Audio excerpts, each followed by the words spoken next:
Halo, assalamualaikum warahmatullahi wabarakatuh. Untuk anak-anak kelas 4 PASI B semester ganjil, ketemu lagi dengan saya, Bapak Guru Bocil, dalam pembahasan fotosintesis. Baiklah anak-anak, dalam kesempatan ini Pak Guru akan membahas tentang fotosintesis. Tapi sebelum itu kita perlu tahu apa sih tujuan kita belajar pada sesi fotosintesis ini.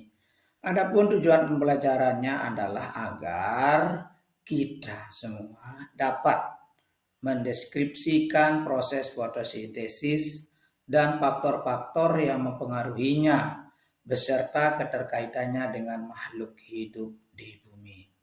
Oke, anak-anak, untuk mempersingkat waktu, kita lanjut ke pembahasannya. Adapun yang kita akan bahas di sini adalah di mana fotosintesis itu pengertiannya, prosesnya, yang ketiga tahapannya, terus yang keempat bagian-bagian tumbuhan yang terlibat.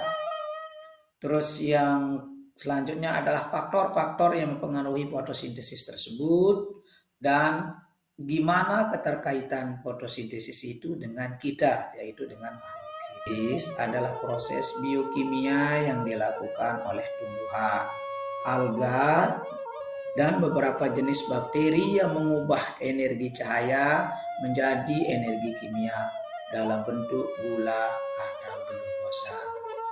Lanjut, prosesnya. Prosesnya Pak Guru ada gambaran di sini, yaitu ada cahaya mengenai daun yang berwarna hijau, di mana daun itu ada karbohidrat yang dihasilkan nanti di prosesnya. Terus ada juga dia mengeluarkan oksigen dan menyerap karbon dioksida.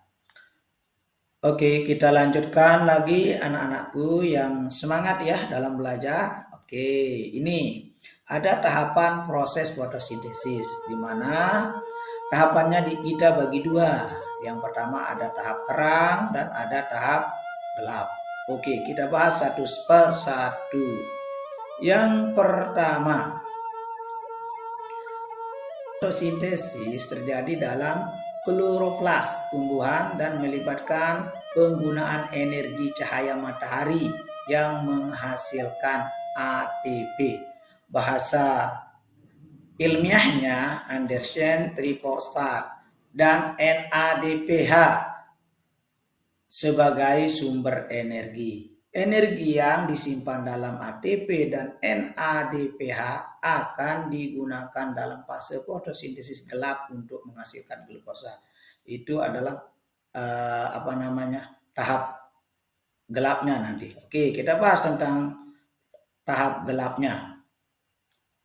Di tahap gelap, fotosintesis itu adalah tahap yang lebih kompleks dan tidak memerlukan langsung energi cahaya karena sudah di tahap terang. Di sini cahaya matahari tentunya. Ini terjadi di stroma kloroplas.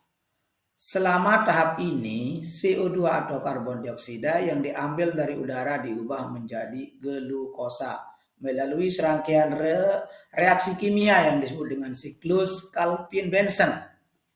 Glukosa yang dihasilkan dalam siklus Calvin-Benson digunakan oleh tumbuhan sebagai sumber energi dan sebagai bahan dasar untuk pertumbuhan dan perkembangan mereka.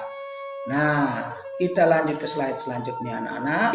Nah, di sini ada daun, ada kloroflas, ada stomata, ada sel-sel daun dan ada jaringan pembuluh. Adapun keterangannya ini kita bisa baca di slide selanjutnya.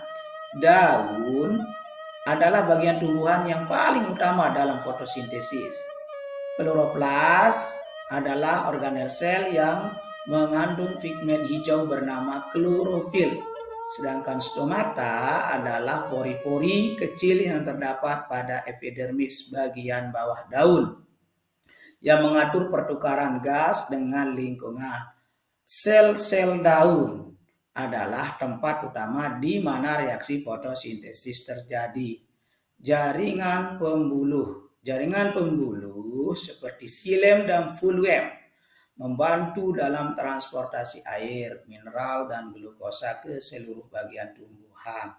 Oke anak-anak, kita lanjut. Di mana faktor-faktor yang mempengaruhi, apa saja faktor yang mempengaruhi dari fotosintesis itu? Yang pertama adalah intensitas cahaya, yaitu di sini adalah cahaya matahari.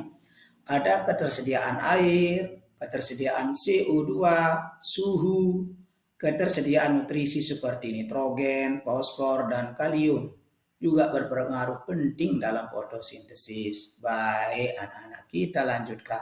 Nah, gimana keterkaitannya dengan makhluk hidup, yaitu terutama dengan manusia kita di sini.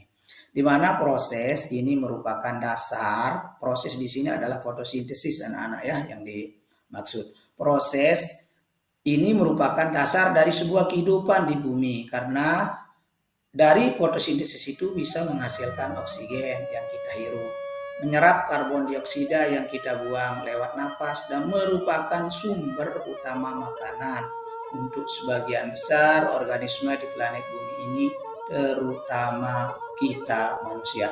Demikian video yang bisa Pak Guru sampaikan.